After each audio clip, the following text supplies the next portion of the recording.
여러분 안녕하십니까? 뉴스플러스 시작합니다. 소비자가 싼 금리로 대출을 갈아탈 수 있게 도와주는 이른바 대환대출 플랫폼 출범이 무기한 미뤄졌습니다. 금융사들의 반발이 커진 상황에서 고승범 신임 금융위원장 역시 재검토를 시사했습니다. 장슬기 기자입니다. 시중은행과 저축은행, 카드사 등 전 금융권의 대출 금리를 네이버나 카카오 등 빅테크 플랫폼에서 비교해 대출 갈아타기를 할 수 있는 서비스, 바로 대환대출 플랫폼입니다. 금융위원회가 소비자들의 편의성을 높이기 위해 야심차게 추진하고 있는 서비스로 현재 금융결제원과 함께 시스템 작업이 한창입니다. 이 플랫폼을 이용하면 은행별로 대출금리 비교가 가능해지고 기존 대출받은 은행에서 확인 서류를 발급받지 않아도 플랫폼상에서 간편하게 갈아타기가 가능해집니다. 게다가 대출 모집인 수수료나 법무 비용 등이 절감되는 만큼 이용자들의 금전적 부담도 줄어들 것으로 금융위는 기대하고 있습니다. 하지만 금융사 입장에서는 네이버나 카카오 등 플랫폼에 의존해야 하는 만큼 빅테크 종속이 심화될 것이란 우려도 공존하고 있는 상황. 특히 금융사들이 빅테크 플랫폼에 수수료를 내고 입점하는 형태라 금융사들의 불만이 이만저만이 아닙니다. 지금은 이제 성장 다 하고 자리 잡고 했으면 뭔가 이제 은행 입장에서는 걔네들을 그 특혜라고 보는 거죠. 카카오라든지 토스라든지 이런 데 몰아주게 되면 결국에는 독과점 형태가 돼버리니까. 실제 은행들은 플랫폼에 종속된 형태가 아닌 은행권 자체적으로 금리 비교 서비스를 운영하는 방안을 모색 중입니다. 저축은행 업계는 현재 대형사를 중심으로 15곳이 참여 의사를 밝혔으나 빅테크 플랫폼 종속에 대한 우려가 여전히 높습니다. 이처럼 금융사들의 반발이 거세지자 고승범 금융위원장은 결국 대환대출 플랫폼의 전면 재검토를 시사했습니다. 고 위원장은 재검토 기한에 구애받지 않을 것이라며 빅테크와 기존 금융권과의 협의가 필요하다는 입장을 내비쳤습니다. 당초 10월 출범이 목표였던 대환대출 플랫폼. 진통이 여전한 만큼 사실상 무기한 연기될 수 있다는 가능성도 제기됩니다. 한국경제TV 장슬기입니다. 네, 정치경제부 전민정 기자 나와 있습니다. 정 기자, 이 대환대출 플랫폼과 관련해서 고승범 금융위원장 발언을 좀 보면 재검토 기한에 구애받지 않을 것이고 시간이 걸려도 충분히 협의하겠다 이렇게 밝히고 있는데 이 당초 계획했던 10월 출범은 물 건너 간 걸로 보이죠? 네, 그렇고요. 이제 쉽게 말해서 대환대출 플랫폼 출범이 금융당국의 정책 순위 우선순위는 아니다라고 말씀드릴 수 있겠습니다. 예. 고승범 금융위원장이 취임 전후로 가장 많이 언급한 단어가 뭘까요? 역시 뭐 가계대출 아닐까요? 가계부채? 네, 가계부채. 예, 네. 맞습니다. 네, 1,800조까지 치솟았는데요. 가계부채가 이걸 줄이기 위해서 금융권의 연일 대출 조이기를 주문하고 있는데 여기에 또 소상공인 코로나 대출 만기 연장까지 이것도 추석 전까지 결정해야 합니다. 예. 네, 근데 기존 금융권이 반발하고 있어서 시간을 들여서 논의하고 의견을 조정해야 하는 대환대출 플랫폼 플랫폼 문제는 당연히 후순위로 밀릴 수밖에 없는 거겠죠. 또 대출 갈아타기가 활성화되면 대출 총량이 늘어날 수밖에 없다는 점도 가계부채 줄이기에 총력을 다하고 있는 금융당국으로서는 고민스러운 부분이라고 할 수 있겠습니다. 그러니까 이제 당국이 지금 대환대출 플랫폼을 고민할 때가 아니다라는 건데 무기한 재검토하겠다. 이건 보통 처음부터 다시 판을 짤 때 하는 얘기 아닙니까? 네. 그건 맞는데 이제 문제는 금융위가 일단은 뭐부터 재검토할지 이건 아직 정해진 바가 없다고 네, 그런 입장인데요. 예. 고 위원장이 취임 이후로 이제 대환대출 플랫폼과 관련해서 업무 검토에 들어가야 되는데 이것도 아직 들어가지 않은 것으로 확인이 됐고 예. 이제 은행권 그리고 빅테크 업체 어떤 곳과도 이제 간담회 일정을 아직은 잡지 못한 상황입니다. 근데 지난달 30일에는 그 금융위와 빅테크 간의 간담회가 있었는데 돌연 연기가 됐는데요. 예. 이제 금융위 측에서는 이에 대해서 그 내부 일정과 겹쳐서 연기된 것이라고 했지만 아무래도 고 위원장이 인사청문회에서 원점 재검토를 언급한 게 영향을 미쳐서 내부적으로 정리할 시간이 필요하지 않았나 싶습니다. 근데 논의가 언제 재개될지는 아직 불투명합니다.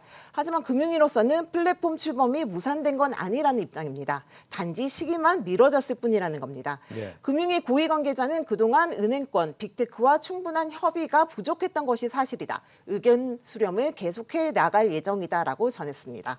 네, 이번 주 금요일에 5대 금융지주회장하고 고위원장 간의 회동이 예정돼 있는데요.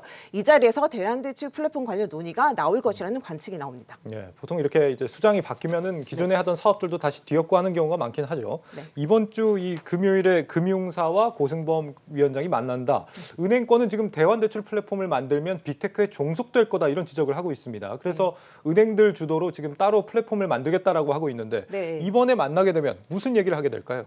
네, 지난달 10일에 그 금융지주 회장들이 직접 나서서 금융당국이 주도하는 플랫폼 그리고 은행들이 독자적으로 플랫폼 만들겠다고 했거든요. 네. 이 두 곳 모두 중금리 대출만 취급해달라 이렇게 이제 요청을 한 바 있습니다. 싼 금리는 안 하고 중금리만 아니죠. 해달라. 고신용자들이 하는 금리라고 이게 중저신용자들만 이렇게 대출을 받을 수 있는 중금리 대출. 예. 그 이유가 뭐냐면은 이제 보통 은행들은 시중은행들은 고신용 대출자들 대출을 많이 취급하는데 네. 고신용 대출자들이 더 저렴한 금리로 갈아타기를 하면 이제 가계 대출이 더 불어날 위험이 있다는 이유에서였는데요. 네. 또 이제 카카오뱅크, 토스 등 인터넷 은행들에게 고신용자 대출 그 주도권을 뺏기지 않겠다는 그런 해석도 있습니다.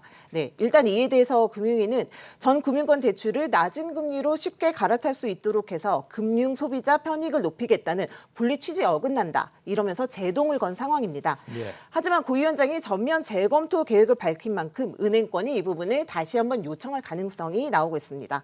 그래도 여전히 어떻게 결론 날지는 미지수인 상황인데요. 이제 정부 주도 플랫폼에 참여하겠다고 의사를 밝힌 인터넷 은행들이 플랫폼에 어떤 상품을 올릴지 이건 우리가 결정한 문제인데 왜 이거를 간섭하느냐 하면서 불편한 기색을 드러내고 있기 때문입니다. 그렇군요. 이 고승범 위원장이 금통위원 시절에 금리를 인상해야 한다고 주장한 근거가 이제 금융 불균형이었단 말이죠. 네네네. 그게 이제 레버리지 확대로 일부 이제 자산 가격이 너무 지나치게 올라가니까 뭐 소위 말하면 이제 집값을 올리는 요인이 되고 있다 이런 얘기인데 이걸 막기 위해서라고 생각한다면 사실 고신용자 대출 금리를 좀 갈아탈 수 있게 해준다 이런 인식하고는 좀 역행하는 조치이기 때문에 네. 은행들이 이런 요구를 했을 때 어느 정도 좀 수용할 가능성이 없지 않겠다 이런 기대도 됩니다. 이 어떤 방식이든 간에 대출 금리가 지금 오르고 있는 상황에서 네. 대환대출 플랫폼이 좀 빨리 나와줘야 소비자들 부담도 좀 줄어들긴 할 텐데요. 업계 간 기싸움 때문에 지금 애꿎은 소비자들이 좀 피해를 본다 이런 지적들도 없지 않죠.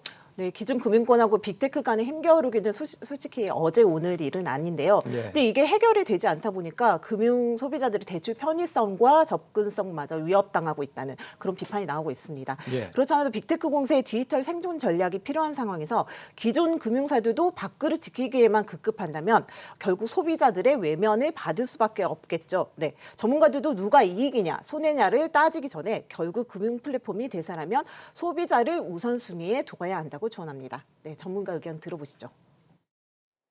소비자들이 편리한 접점은 제공하는 금융회사나 플랫폼에 소비자들이 많이 몰리는 건 당연하고 그런 것이 기술 발전의 대세이기 때문에 그걸 거스른다는 것은 옳지 않다고 생각을 합니다. 네, 은행들이 지금 정부 없이 독자적으로 플랫폼을 만들겠다고 하고 있습니다. 은행들이 정부 주도 플랫폼에 참여를 안 하면 결국에는 이제 정부 주도로 만들어도 효과를 발휘하기 좀 어려운 상황 아닙니까? 네, 그 대환대출 플랫폼은 지금 시중은행은 참여 안 하고 이제 인터넷 은행들하고 일부 지방은행들만 참여하겠다 이렇게 된 건데 네. 솔직히 시중은행들이 기존 대출의 대부분을 담당하고 있거든요. 근데 이런 시중은행이 참여를 안 한다면은 별 의미도 없고 효과도 없겠죠. 네, 그건 예. 당연한 거고요. 네, 그래서 은행권 독자 플랫폼 경우도 이제 중금리 대출 상품만 취급하겠다고 이제 은행권이 그랬는데 자기들이 독자적으로 한다면 이렇게 하겠다 이렇게 할 수도 있는 상황이거든요. 예. 그래서 결국에는 둘 다 반쪽짜리로 전락할 수밖에 없다는 얘기가 나옵니다. 네, 상황이 이렇게 되다 보니까 애초에 동일 행위에 대한 동일 규제라는 원칙을 어긴 금융당국도 책임을 피할 수가 없게 됐는데요. 정부 주도로 하는 사업인데 빅테크 플랫폼에 수수료를 주는 한쪽에만 유리한 환경을 만들어 놓고 금융사들이 참여하라고 하는 관치금융식 관행을 어떤 금융사들이 반기겠냐는 거죠. 이제부터라도 해묵은 과제지만 기존 금융권과 빅테크 간의 기울어진 운동장을 바로잡아야 한다는 목소리가 나온 이유입니다. 이와 관련해서 전문가 인터뷰 들어보시겠습니다.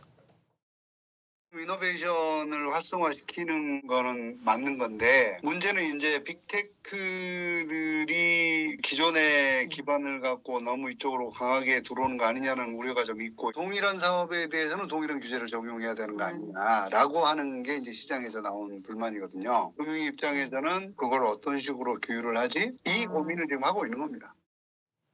좀 엄밀히 말하면 이제 플랫폼을 빅테크 주도로 만들 것이냐 아니면 기존 은행들 주도로 만들 것이냐 이런 같은 은행 업계 간의 어떻게 보면 힘싸움입니다. 네, 네. 앞으로 어떻게 될까요? 금융사들의 불만 사항들을 금융위가 들어줄까요? 들어줄 것 같습니다. 지금 고승범 위원장이 평가가 시장평가 시장 친화적이고 약간 은행에 더 친화적이다, 은행 편을 들고 있다 이런 얘기가 좀 심심치 않게 들려오고 있는데요. 그렇군요. 예. 네, 기존 이제 고 위원장이 빅테크와 핀테크 기존 금융권 간의 협력 방안을 충분히 모색하겠다 이렇게 한 것 자체가 은행권에 손을 들어준 건 아니냐 뭐 이런 해석이 나오고 있습니다. 예. 그리고 가계부채를 잡기 위해서는 은행의 대출을 이제 잡아야 되는데 시중은행의 요구를 들어줄 수밖에 없는 상황인 것도 이제 작용을 하고 있고요. 예. 그다음에 빅테크하고 금융사 간의 상생 방안을 마련하겠다면서 이제 디지털 금융 협의회라는 거를 금융위가 만들었는데 이게 조만간 가동이 될 것 같다고 해요. 이 자리에서도 논의장이 펼쳐질 것으로 보입니다. 예. 그러면 이제 그 자리에서는 이제 제로 베이스부터 이제 애로 사항을 각 업계가 털어놓고 입장차를 함께 조율하려는 그런 노력이 필요해 보입니다. 그렇군요. 이 업계 간 힘싸움도 물론 피할 수 없겠지만 제일 중요한 건 대환대출 플랫폼, 이 소비자한테 정말 도움이 되게 만들어야 한다는 점 당국이 꼭 기억해야 하겠습니다. 정치경제부 전민정 기자였습니다. 잘 들었습니다.